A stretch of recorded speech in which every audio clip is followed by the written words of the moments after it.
नमस्कार, आप देख रहे हैं द हिंद 24 न्यूज और मैं हूं आपके साथ साक्षी निर्वाण। आइए नजर डालते हैं आज की कुछ खास खबरों पर।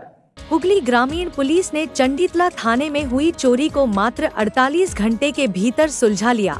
इसके अलावा बीते दिन बेगमपुर में हुई असामान्य मृत्यु के मामले में जहां पति की मौत पत्नी के हाथों हुई, पुलिस ने पत्नी और उसके साले को गिरफ्तार किया। आज चंडीतला के एचडीपीओ माल सरकार ने पत्रकार सम्मेलन कर इस मामले की जानकारी दी। इस अवसर पर हुगली ग्रामीण पुलिस के कई उच्च अधिकारी भी उपस्थित थे। अच्छा, तो आज के मूলত तीनटी বিষয়ে তিনটি বিভিন্ন ঘটনায় আপনাদের অবগত করার জন্য এখানে ডাকা হয়েছে। প্রথমত গত 30/9/2025 তারিখ মধ্যরাতে শিয়াখালার অন্তর্গত বড়ডাঙ্গা শেখ বেকারিতে কিছু দুষ্কৃতী ঢুকে বেকারির অফিসের তালা ভেঙে একটি ক্যাশ বাক্সের মধ্যে থাকা 3 লক্ষ টাকা চুরি করে নিয়ে পালায়। এই ঘটনার পরিপ্রেক্ষিতে চণ্ডীতলা থানাতে একটি কেস রুজু হয়, যার নাম্বার চণ্ডীতলা থানা PS case number 742/25 dated 30/9/2025 under section 334(1) এবং 302(2) ভারতীয় ন্যায় সংহিতা। তো এই কেস রুজু হওয়ার সাথে সাথে চণ্ডীতলা থানার পুলিশ তদন্তে নামে এবং পুলিশ সূত্র মারফত বিভিন্ন সূত্র মারফত খবর পেয়ে আমরা বাপ্পা শেখ নামে এক ব্যক্তিকে গ্রেপ্তার করি এবং তাকে জিজ্ঞাসাবাদ করলে সে এই ঘটনার সম্পূর্ণ দায় স্বীকার করে। তাকে পরবর্তীকালে জিজ্ঞাসাবাদ করে এই ঘটনার সাথে জড়িত অন্যান্য ব্যক্তিদের আমরা সন্ধান পাই।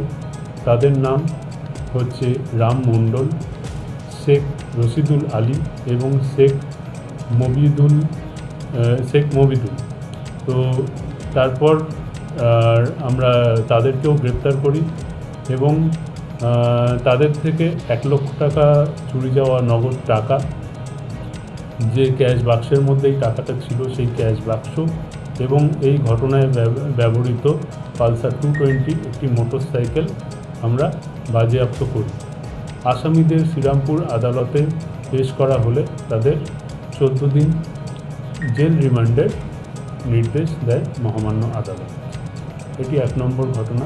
দ্বিতীয়ত হচ্ছে গত অষ্টমীর রাতে বাড়িতে কেউ না থাকার সুবাদে কিছু দুষ্কৃতী নবাবপুর এলাকার দুধকর্মী গ্রামে একই বাড়িতে পরপর 4টি ঘরে থাকা আলমারি ভেঙে সেখান থেকে কিছু সোনার গয়না, একটি গ্যাস সিলিন্ডার এবং আরও কিছু প্রয়োজনীয় জিনিস নিয়ে পালায়।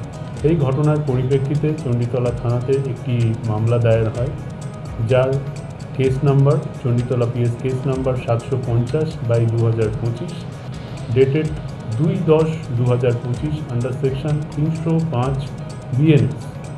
তো এই ঘটনায় তদন্তে নেমে পুলিশ শেখ আলিম নামে এক ব্যক্তিকে গ্রেপ্তার করে এবং তার কাছ থেকে সেই চুরি যাওয়া গ্যাস সিলিন্ডার এবং সোনার গয়নাগুলো উদ্ধার করা হয় এবং তার কাছ থেকে পরবর্তীকালে একটি টোটো উদ্ধার করা হয়।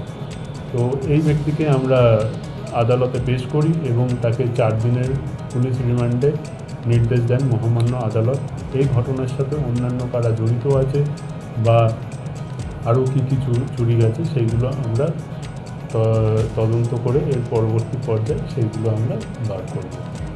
এটা 2 নম্বর ঘটনা। এবং তৃতীয় এবং শেষ ঘটনা হচ্ছে গত 4/10/2025 তারিখ মধ্যরাতে চণ্ডীতলা থানার বেচারাম দে নামক এক ব্যক্তি থানায় একটি লিখিত অভিযোগ দায়ের করে যে তার দাদা সুফল দে তাকে তার নিজের ঘরে গলাকাটা অবস্থায় তার মৃতদেহ পাওয়া যায় এবং সেই মৃতদেহে একাধিক আঘাতের চিহ্নও পাওয়া যায়। তো অভিযোগকারীর দাবি যে ভিকটিম তার ওয়াইফ বিভা দে এবং তার বড় ভাই নবীন দে এই ঘটনার সাথে জড়িত এবং তারা প্রমাণ নষ্ট করারও চেষ্টা করে। তো ঘটনাটি সংঘটিত হয় 4/10/2025 তারিখ মধ্যরাতে। অভিযোগের ভিত্তিতে চণ্ডীতলা থানায় একটি মামলা রুজু হয়। Chanditala PS case number 752/25 dated 4/10। देखते रहिए द हिंद 24 न्यूज।